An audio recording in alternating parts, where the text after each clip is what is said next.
found out I was pregnant, I was afraid. I was scared of how other people would react, mainly my family and my partner. I debated on when I should tell my parents, and eventually I told my mom first, and then my dad. My dad got very upset and said that he wouldn't support the child, and also brought up abortion, which I was shocked. My mom was very much against it, and she's like, no, she can't do that. My partner at first didn't believe that I was pregnant. He was in denial. He was also very angry. The fact that I got pregnant, even though he had a part in that.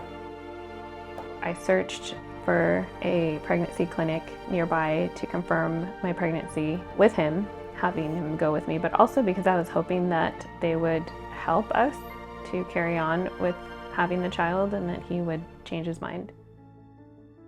When I first walked into the pregnancy clinic, I felt welcomed and supported. The staff there was very encouraging, gentle, and just provided all our options. And she also showed us the stage of development for a baby. Like, they talked about how they would be there as well. They said we can connect you to shelters and places where they help single moms, and they had a lot of resources, free items, cribs, diapers, clothes, and just knowing that I had that provision, that was huge for me. Being a single mom was a lot more of a challenge than I even anticipated, but I had no idea what it would really intend, the sacrifice of having to wake up in the middle of the night and not having any sleep. So I know at times I felt like I couldn't do it, like I didn't have the energy and I was spent, but somehow I pulled through, and now looking back, I'm just so thankful. So I ended up getting pregnant again, and my partner was just very adamant about not going through with it. I was scared, and in my fear, I think just being numb, but at the same time wanting to please him still. So there was an appointment made. He wanted me to have an abortion.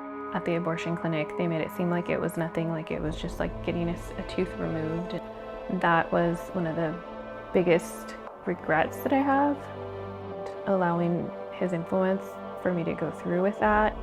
It's a loss of like what could have been. While it would be easy to blame my ex, at the same time at that abortion clinic, they asked me, is there anybody forcing you? And even though he was in the hallway there, like making sure I stayed there, I said no. I felt the guilt. I thought my partner and I would end up getting married. After moving in with him, I realized that he was completely on a different level, on a different plane. He also was abusive, which I found out as I lived with him, like physically just using his strength to have the upper hand in conflict. One time we were just driving down by the beach, and he had some pot that he was flinging in my face, and I got annoyed. So I told him I told him to stop, and he socked me in the face. The turning point was when he put his hands on my neck and said, I want to kill you. So I ended up reporting it to the police and having to move out. And so it was a very rock bottom point. And that is when I needed wisdom, and by God's grace, somehow he prompted me to pull out a Bible that I had on the shelf, and I started reading Proverbs. My cousin, she's a Christian, and she invited me to a event that they were having, the Harvest Crusade with Pastor Greg Laurie. And it was at that time that I first heard the good news that God made a way for us as sinners to be reconciled with himself through Christ. It was like the blinders were lifted, and I was awakened to just this reality that I don't have to live for myself, and I don't have to live bound in shackles to this life that I knew was wrong.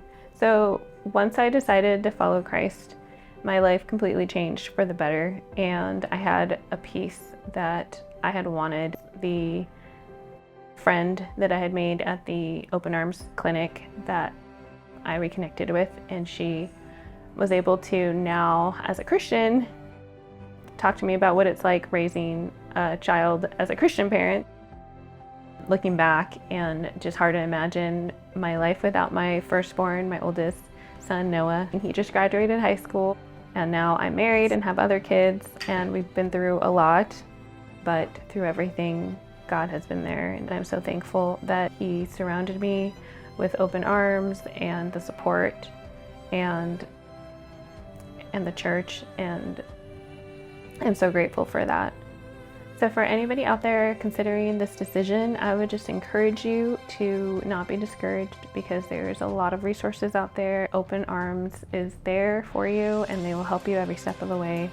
And I wish that I would have done things differently, but the one thing that I will never regret is going to Open Arms and having my first child. And I also just want to encourage you that there is forgiveness with God, and to seek Him.